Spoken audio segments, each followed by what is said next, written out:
Dear students, now I am going to discuss 8259A, which is also known as Programmable Interrupt Controller IC. It is also called Programmable Interrupt Controller. First of all, हम ये discuss करेंगे कि what is the use, what is the role of this IC, what is its requirement. तो हमने 8085 और 8086 में interrupts के बारे में काफ़ी डिटेल में डिस्कस किया है. What are the interrupts? Interrupts are those programs which are used to disturb the main application of microprocessor. So when an interrupt is occurred, then what the microprocessor do? It completes its current instruction and move to the alternate subroutine provided by the interrupt. Now, there are different types of interrupt which we have discussed in 8085 and 8086. जैसे कि हमने discuss किया था 8085 में या 8086 में there are two types of interrupts according to its source. These interrupts are called hardware interrupt and software interrupt. What do you mean by hardware interrupt? So hardware interrupts are those interrupts where the interrupt signal is given at the pin of microprocessor through any external device. So when an interrupt signal is received at the pin of microprocessor, then that type of interrupt is called hardware interrupt. Then now what is the software interrupt? Software interrupts are those interrupts which can be generated by writing an instruction in the main program of the microprocessor. It is written in the software form, that's why it is called software. Similarly, if any interrupt can be avoided or delayed, then that type of interrupt is called maskable interrupt. And if microprocessor cannot avoid or delay any interrupt, then that type of interrupt is known as non-maskable interrupt. One another categorization of interrupts is vectored and non-vectored. As I have told you earlier that when interrupt occurs, microprocessor has to move to an alternate subroutine. If the address of the alternate subroutine is given along with the interrupt signal, then that type of interrupt is known as vectored interrupt.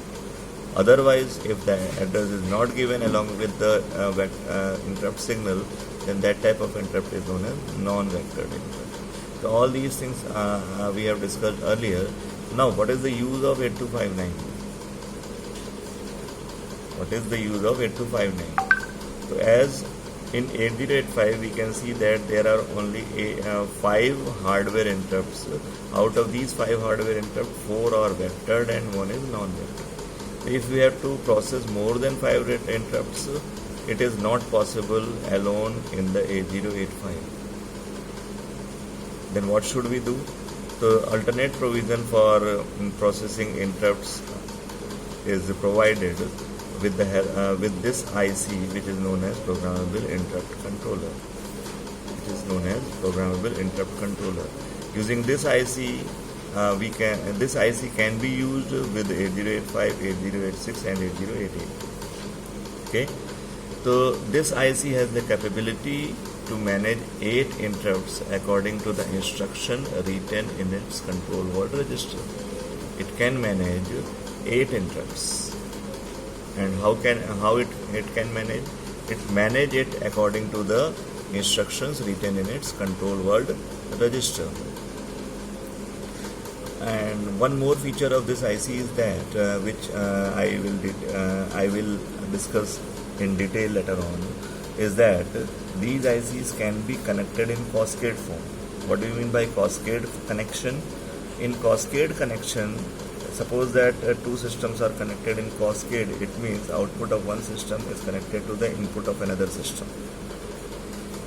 तो यहाँ पे जैसे हम बात कर रहे हैं कि एक 8259 IC जो है 8 इंटरप्ट सिग्नल्स को मैनेज कर सकती है, और ओवरऑल यहाँ पे इन ICs की कैपेबिलिटी ये होती है कि हम एक साथ 8 ICs को कैस्केड में कनेक्ट कर सकते हैं. तो टोटल 8 ICs कैस्केड में कनेक्ट की जा सकती हैं, और एक IC की कैपेबिलिटी 8 इंटरप्ट्स को मैनेज करने की होती है.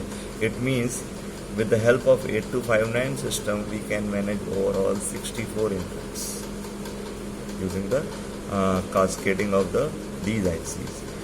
In this condition, these ICs work in master slave mode. So what is the master slave mode? We will discuss it later on. Okay.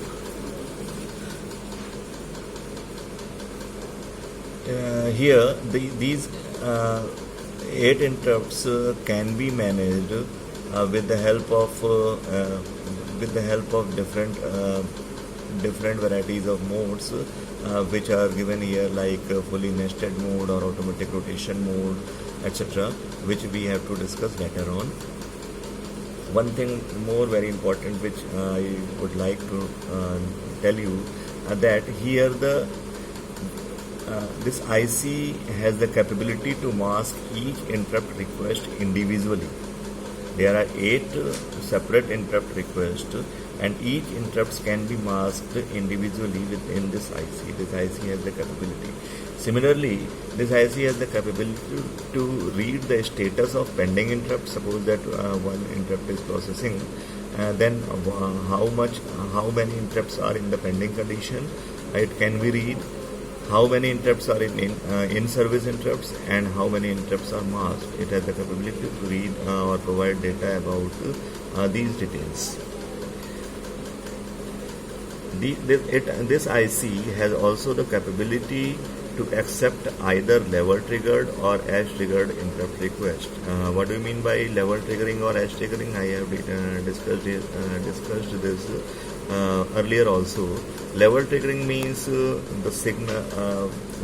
device is sensitive to the level of the voltage, level of the signal, either low or high. So if suppose that it is high level triggered, it means when the voltage level or signal level is high, then device will respond. And what do you mean by edge triggered? Edge triggering means it responds to the transition of the signal. Another feature of this IC which is very important, which I have discussed initially also, that this IC can be used to process 64 interrupts by cascading of the ICs, by cascading of these ICs. So there are 64 interrupts which can be processed with the help of this IC. Okay, so this is overall features of 8259 IC, which is very important from the point of view of your exams.